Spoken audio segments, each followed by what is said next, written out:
So we were learning about one-tailed and two-tailed test and how to perform this on SPSS. A one-tailed test and a two-tailed test are two different approaches to hypothesis testing in statistics.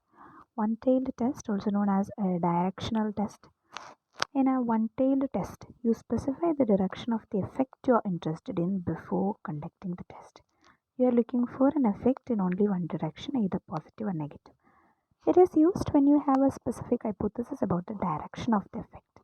The critical region for significance is concentrated in one tail of the probability distribution, testing whether a new drug increases one-tailed positive or decreases one-tailed negative blood pressure.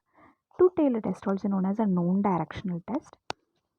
In a two-tailed test, you are open to the possibility of an effect in either direction, positive or negative. It is used when you want to test if there is any statistically significant difference without specifying the direction, just significance. So the critical region for significance is split between both tails of the probability distribution. Testing whether a new teaching method has a different effect could be better or worse on students' test score compared to the old method. Then performing one-tailed or two-tailed tests in SPSS. The process of performing a one-tailed or two-tailed test in SPSS is generally the same as up to a certain point. It is how you can do this. Set up your hypothesis, formulate your null hypothesis and alternate hypothesis. The choice of one-tailed or two-tailed test tailed will be reflected in your alternative hypothesis. For a one-tailed test, specify the direction of the effect. For a two-tailed test, HA, alternative hypothesis, will not specify the direction. Okay. Then perform the test. Follow the appropriate steps to perform the test in SPSS, just t-test, chi-square test or ANOVA, depending on your data and research question. The choice of one-tailed or two-tailed is often specified within options of test in SPSS. Look for an option related to the alternative hypothesis. If you are conducting an independent t-test, for example, you can specify the type of test, one-tailed or two-tailed, in the options dialog within the independent sample t-test procedure.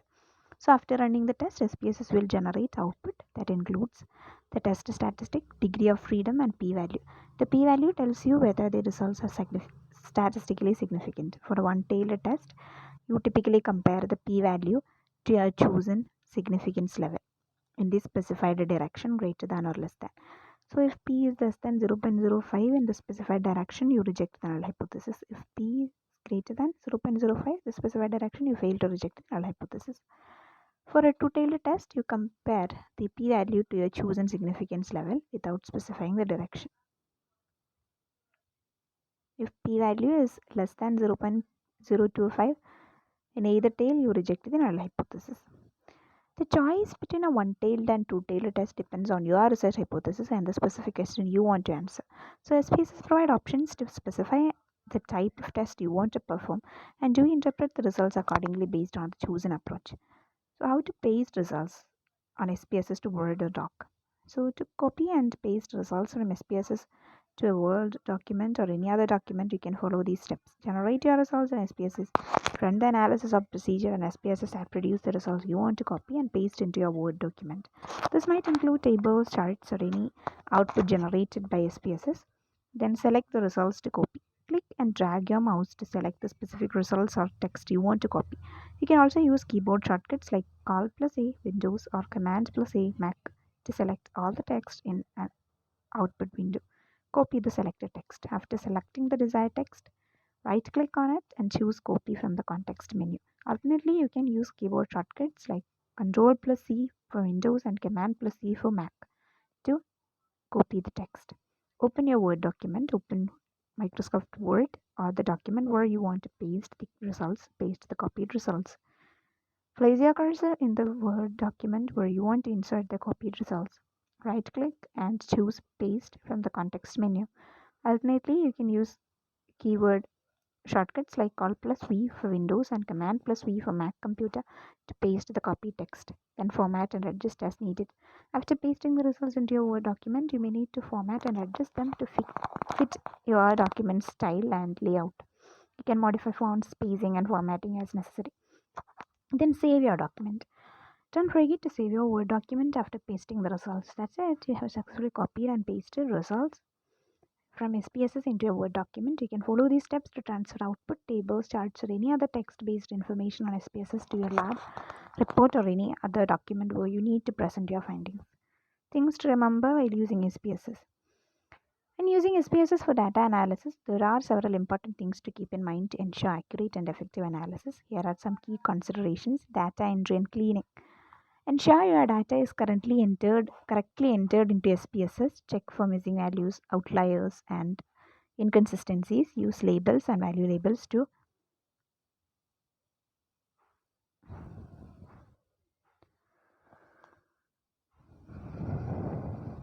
make sure your data more understandable. Backup your data.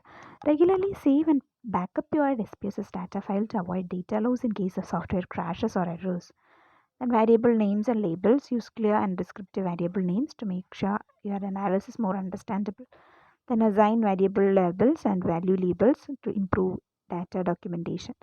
Variable types. Ensure that variables are correctly defined as continuous, categorical, or ordinal, as it affects the type of analysis you can perform. Then data transformation. If necessary, transform variables, for example log transformation, to meet assumptions of statistical tests. Then missing data handling. Decide on a strategy for handling missing data, and I prefer just try a maximum not to have missing data. Just mark your questionnaires questions as asterisks. That means the person can't skip them. It's a bit forceful, but it's good for your analysis. And I prefer only collect data you need, and please ensure you collected the enough amount of data to do analysis. So imputation or exclusion type methods you can follow and document it this clearly. Choose appropriate analysis. Select statistical tests or procedures that are appropriate for your research questions and data types. Assumptions check. Before interpreting the results, check if your data meets the assumptions of the chosen statistical test, like normality, homoscedasticity. I don't know what it is. We are gonna search that. Homoscedasticity. I'm not sure about the pronunciation. And data refers to the property where the variability or spread of data points is roughly constant across different levels of an independent variable in a statistical analysis. In other words, it indicates that the variance of the data points is consistent throughout the range of the independent variable. And data exhibits this property. It is easier to make reliable statistical inference and predictions because the assumptions of many statistical tests like linear regression are met. On the contrary, if data displays heteroscedasticity, the opposite of homoscedasticity, the variance of data points may not be consistent across the independent variable, making it challenging to draw accurate conclusions, or make predictions. So detecting and addressing homeostaticity or heteroscedasticity is an important consideration in data analysis modeling, and it's probable that you may think how to do this. So you can check for homeostaticity in your homeostaticity. I'm not sure about the pronunciation. Sorry for that. In your data using various methods and visualizations. Here are some common techniques. Just do a scatter plot. Create a scatter plot of the dependent variable, the outcome or response variable against the independent variable, predictor variable. If the spread of data points appears relatively constant across the range of the independent variable, it suggests homeostaticity. Then residual plot. If you are working with regression analysis, you can plot the residuals, the differences between observed and predicted values against the predicted values. In a residual plot, you can see a funnel-shaped or widening, narrowing pattern. It could include this mix-up. Then formal tests. Some tests are there. Bartlett's test, White's test. These are some sort of tests. So carefully review and interpret the output tables and charts generated by SPSS. Understand that the results mean in the context of your research. Statistical significance versus practical significance. Distinguish between statistical significance and practical significance. A significant result may not always be practically meaningful. And report your findings when writing up your analysis. Clearly communicate your methods, results, and conclusions. Use tables and figures to present findings effectively. Then collaborate. If you are working with others, collaborate effectively and maintain clear documentation of changes made to data and analysis steps. And yeah, prefer sharing the syntax with the other person and learn to create syntax with SPSS data files so you can share with other people and edit them. Okay. Then version compatibility. Ensure that SPSS versions are compatible between collaborators to avoid compatibility issues. Yeah, that's a very important point. Save syntax files. Yeah. Save syntax files of your analysis steps as they can be reused or shared with others to replicate your analysis. Then learn SPSS features. Familiarize yourself with SPSS features, functions, and shortcuts to enhance efficiency and accuracy. And always be open to learn shortcuts. They are going to save a lot of time and use them again. Then seek help and resources. Don't hesitate to consult SPSS documentation, online tutorials, or seek assistance from colleagues or experts when facing challenges or unfamiliar tasks. And ethical considerations. Adhere to ethical guidelines in data collection, analysis, and reporting, especially in fields like psychology and social sciences. And keep confidentiality. Protect the confidentiality of sensitive data, especially if your analysis involves personal or confidential information. By keeping these considerations in mind, you can use SPSS effectively and produce reliable and meaningful results in your data analysis. Always approach your analysis with a critical and thoughtful mindset to ensure the validity of your findings. Then possible errors and how to avoid them. In SPSS, like any statistical software, errors can occur during data analysis that may lead to incorrect results or misinterpretations. Here are some common errors and how to avoid them. Data entry errors. Double check data entry for typos, missing values, or incorrect codes. Use data validation techniques during data entry and review data for accuracy before analysis. Then statistical assumption violations. Ignoring or not testing for assumptions such as normality and independence. Then prevent. Always perform assumption checks appropriate for your analysis and consider data assumptions when transformations when necessary. Choosing the wrong analysis. Selecting an inappropriate statistical test or analysis. Prevent. Ensure that the chosen analysis aligns with your research question and the nature of your data. Consult with a statistician or expert if needed. Then misinterpretation of output. Misunderstanding the results generated by SPSS. Take time to understand the output tables, charts, and statistics. Consult statistical textbooks, courses, or experts for clarification if needed. And failure to control for confounders, not accounting for potential confounding variables in your analysis. Identify potential confounders in advance and include them as covariants in your analysis if necessary. Then p-hacking and multiple comparisons. Repeatedly testing multiple hypotheses until a significant result is found. That is p-hacking. So plan your analysis in advance. Use appropriate corrections for multiple comparisons. Bonferroni and report all analysis conducted.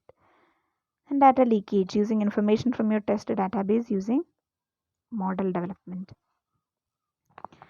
Ensure that you separate your data into training and test sets and do not use test set information during model selection or training.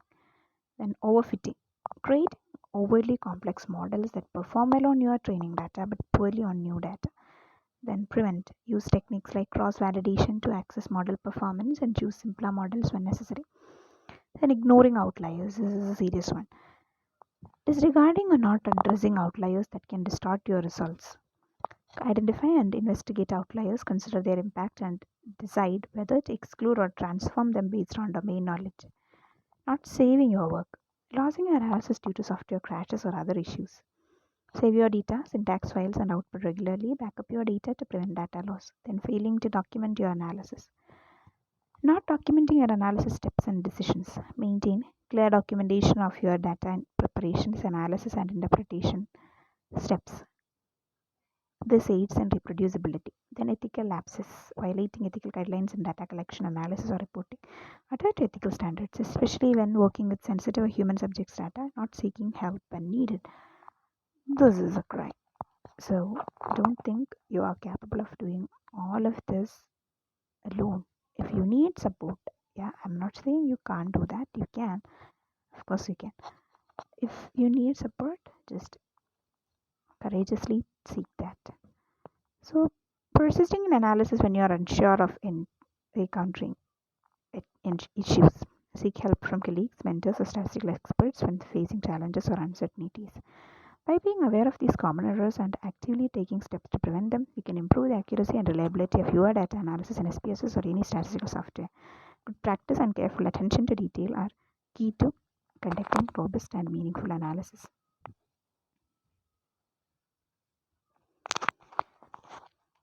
Next, not handling missing data adequately. Ignoring or mishandling missing data, which can lead to biased results. Implement appropriate missing data handling techniques such as imputation or using statistical methods that can handle missing data. Not checking data distributions. Assuming that your data is normally distributed without checking. Examine data distributions using histograms, box plots, or normality tests to ensure that your data tests are appropriate. Then ignoring multi-collinearity, including highly correlative variations in regression models without addressing multi-collinearity. Check for multi-collinearity using correlation matrices or various inflation factors.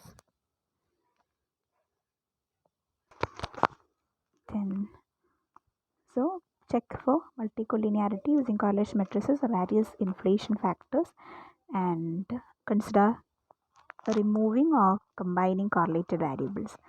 Then failure to randomize experimental designs. Not randomizing experimental conditions or treatment groups. Prevent use randomization procedures to assign objects or samples to groups in order to reduce bias. Then not considering effect sizes. Focusing solely on statistical significance without assessing the practical or clinical significance in the result. Calculate the and report effect sizes and quantify the magnitude of observed effects. Then overlooking model assumptions in regression. Fitting linear regression models without checking assumptions like linearity, independence of residues, and homoscedasticity. Use diagnostic plots, residual plots to evaluate model assumptions and consider alternative regression models if assumptions are violated. Not validating predictive models. Assuming that a predictive model developed on one dataset will generalize well to a new data. While validating a predictive models using techniques like cross-validation to assess their performance on unseen data. Then misinterpretation, causation. Inferring causation from correlation, especially in observational studies. Clearly state that correlation does not imply causation and be cautious when discussing causal relationship with your analysis. Then ignoring data quality issues. Not addressing data quality issues such as data entry errors, outliers, or inconsistencies. Use data cleaning procedures to identify and rectify data quality problems before analyzing. Rely solely on default settings.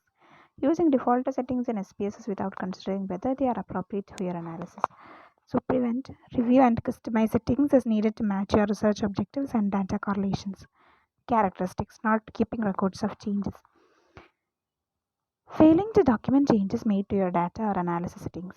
Maintain a detailed record of any data transformations, recording, or changes made during the analysis process. Ignoring ethical approval. Avoid conducting research involving human subjects without obtaining ethical approval when required. Ensure that you have proper ethical clearance and informed consent for research involving human participants. Not updating SPSS. Using outdated versions of SPSS without accessing to latest features, bug fixes, or security updates. Keep your software up to date to prevent from improvements and maintain security.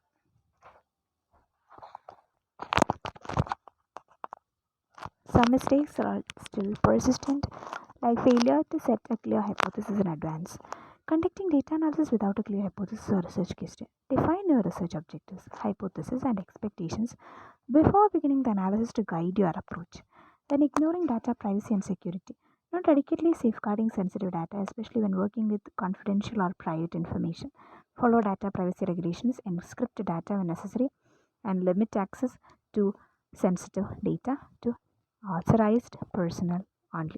Not conducting sensitivity analysis. Avoid not accessing the impact of different assumptions or model specifications on your result. Perform sensitivity analysis to test how changes in assumptions affect your findings. Then not addressing sample size issues. Conducting analysis with a sample size that is too small to detect meaningful effects.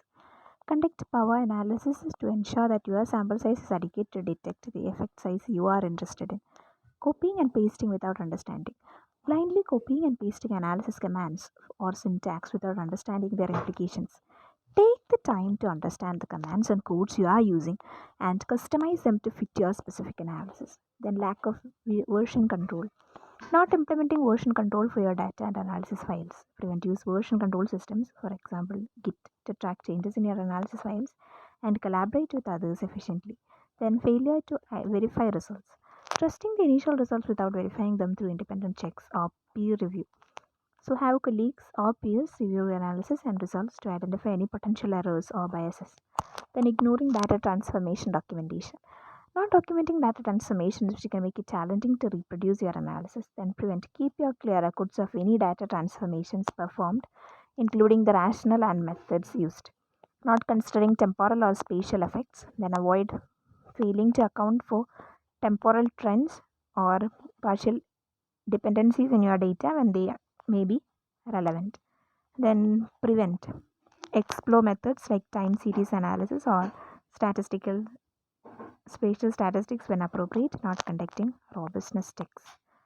Assume Avoid assuming that your analysis is robust to different specializations or specifications or data subsets. Prevent. Perform robustness checks by varying model specifications or using current subsets of your data to assess the stability of your findings. Then, improper handling of categorical variables. Treating categorical variables as continuous or not using appropriate techniques to categorical data analysis. Then, prevent use techniques such as one hot encoding, dummy variables, or appropriate statistical tests for categorical variables. Then, overlooking interaction effects. Avoid not considering interaction effects between variables, which can be important in complex analysis.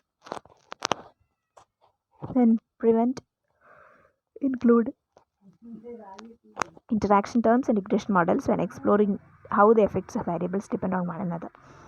Ignoring model validation. Avoid not validating the assumptions and performance of your statistical models. Then, prevent use techniques like cross validation, residual analysis, or goodness of fit tests to validate your models. Then, not communicating uncertainty. Failing to communicate the uncertainty associated with your results. Report confidence intervals, standing errors, or other measures of uncertainty alongside point estimates. By taking these additional points into account, you can conduct more robust, reliable, and transparent data analysis in SPSS, ensuring that your findings are accurate and trustworthy. Then, not exploring data visualization. Relying solely on statistical tests without visualizing your data. Explore your data through charts, graphs, and plots to gain insights and identify patterns before conducting formal statistical analysis. Then, not documenting data collection methods. Failing to document how data was collected and any potential biases or limitations in the data collection process. Then, prevent or maintain comprehensive documentation of data collection procedures, including sampling methods, survey instruments, and any data collection challenges. Then, adequate control for confounding variables. Avoid overlooking potential confounding variables that can distort the relationship between your variables of interest. Prevent. Conduct through literature reviews and consider all potential confounders when designing your analysis. Not conducting sensitivity analysis for outliers. Not assessing the impact of outliers on your results.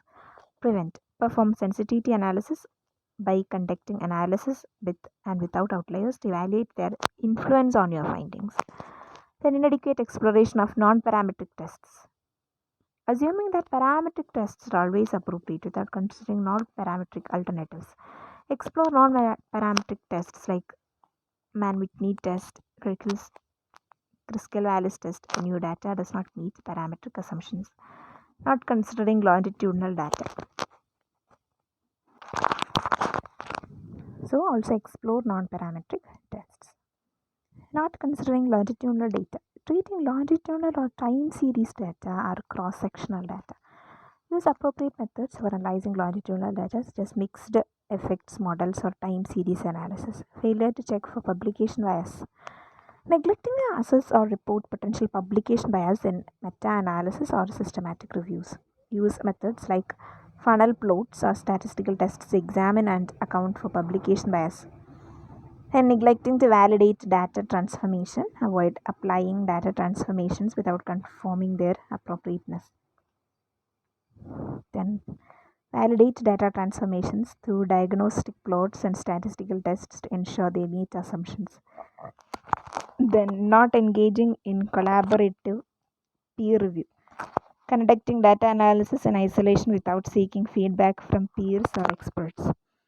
Collaborate with colleagues, mentors, or reviewers who can provide valuable insights and identify potential errors. Then ignoring data ethics in analysis, not considering the ethical implications of your data analysis, especially when handling sensitive or personal data. Adhere to ethical guidelines, obtain informed consent, and maintain privacy and confidentiality throughout the analysis. Not adapting to changing environment research questions. Sticking rigidly to your initial research questions, even if they evolve during the analysis. So be open to adapting your analysis plan as new insights emerge during the process, and don't just rigidly stick to your initial research questions.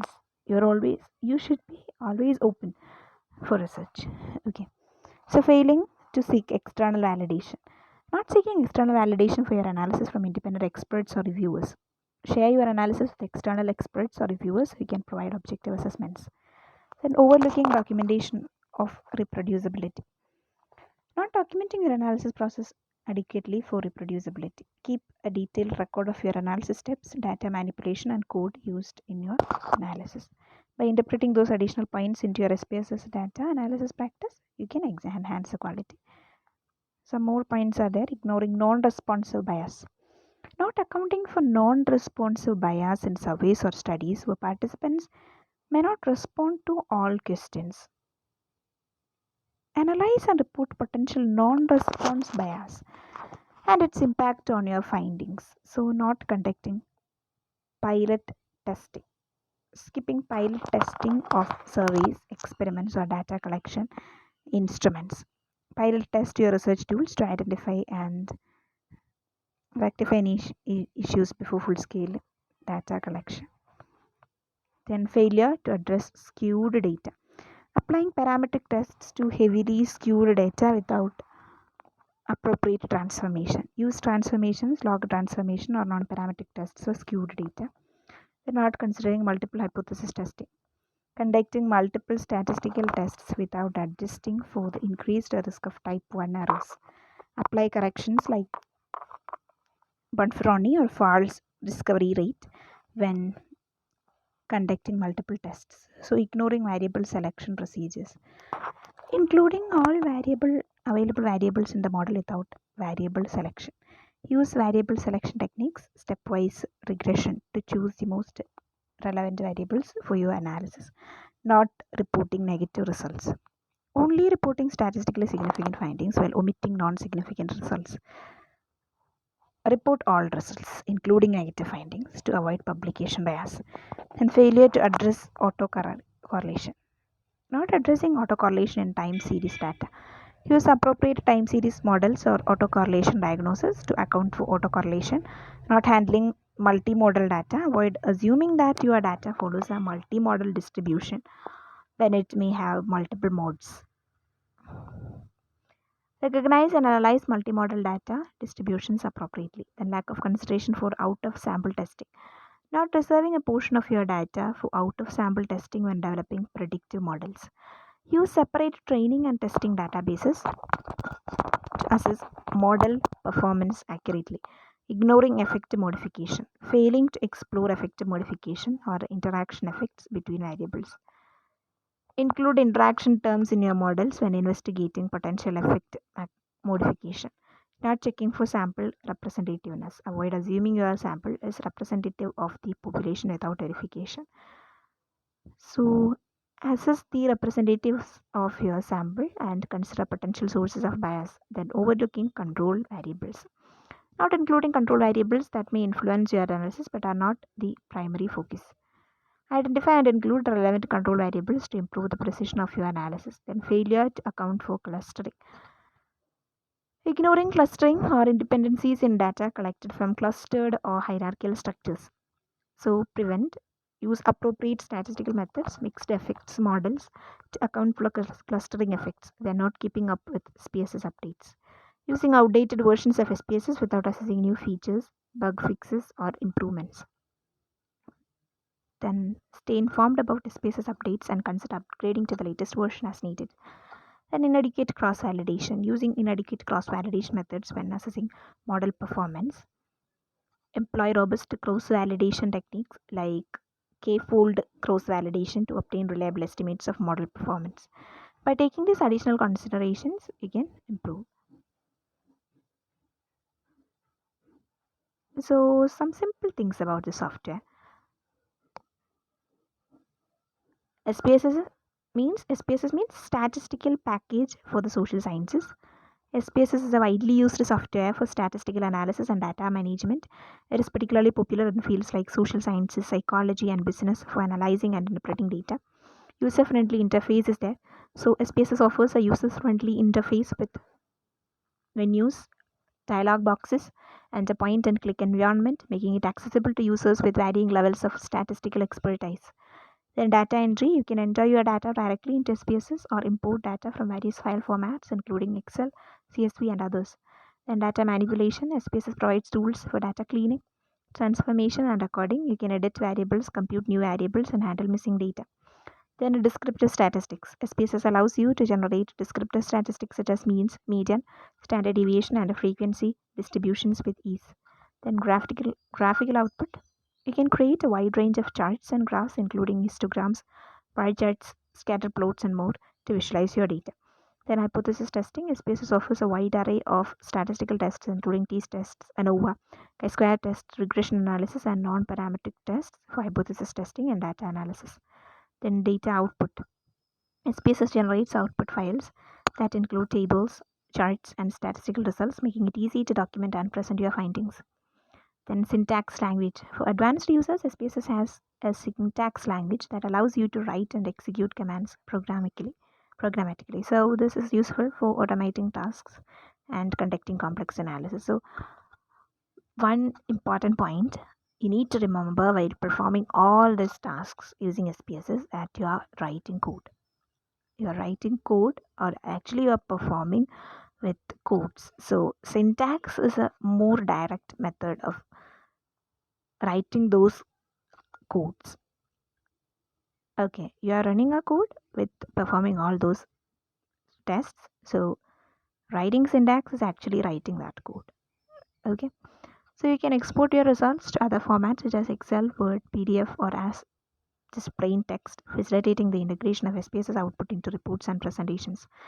Then customization. SPSS allows you to customize chart appearance, analysis options, and output formatting to suit your specific needs. Help and resources. SPSS provides extensive documentation, online help, and a user community for learning and troubleshooting.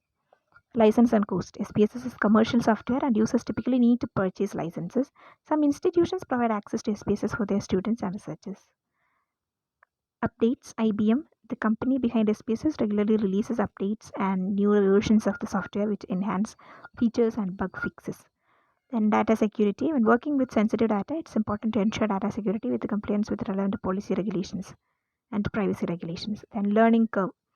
While SPSS is user-friendly, it may take time to become proficient, especially for more complex analysis. Consider taking tutorials or courses to improve your skills, and always open to changes and always open to learn.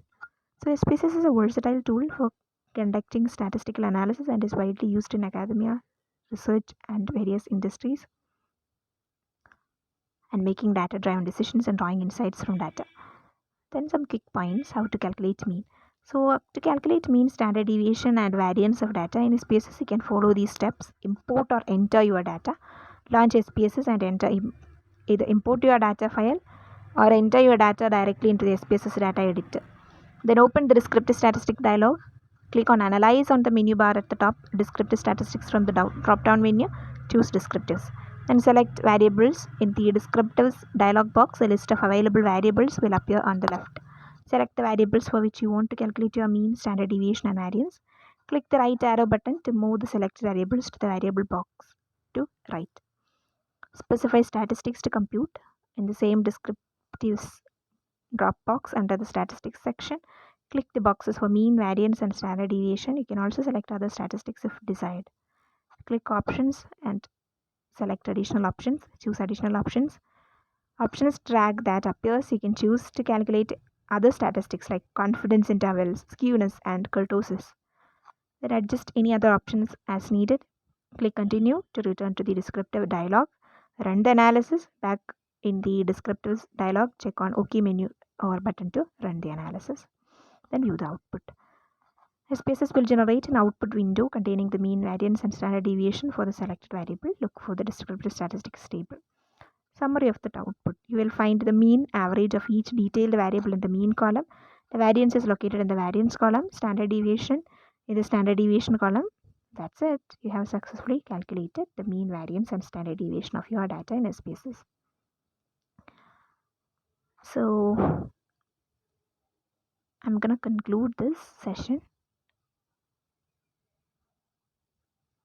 with the help of some videos. I tried to explain some very important points related to SPSS software as a beginner, and I encourage you to study this topic with the help of other materials which you can find from YouTube, from the official site of this IBM SPSS software, and their tutorials, their written materials. I prefer to explore them. Thank you for listening. So just have a positive attitude to learn. So a positive attitude while learning and using SPSS is crucial for your success. So embrace the learning process. Remember that learning any new software takes time and patience, so start early. Be open to making mistakes and learning from them. And don't be scared to make mistakes. Everyone makes them. And if you make mistakes, just have some courage to report them. And we learned some aspects related to reporting your negatives also. Just don't just report positive aspects, just report negative aspects. That is something which makes you credible. Okay, and be open to changes and don't be scared to make mistakes.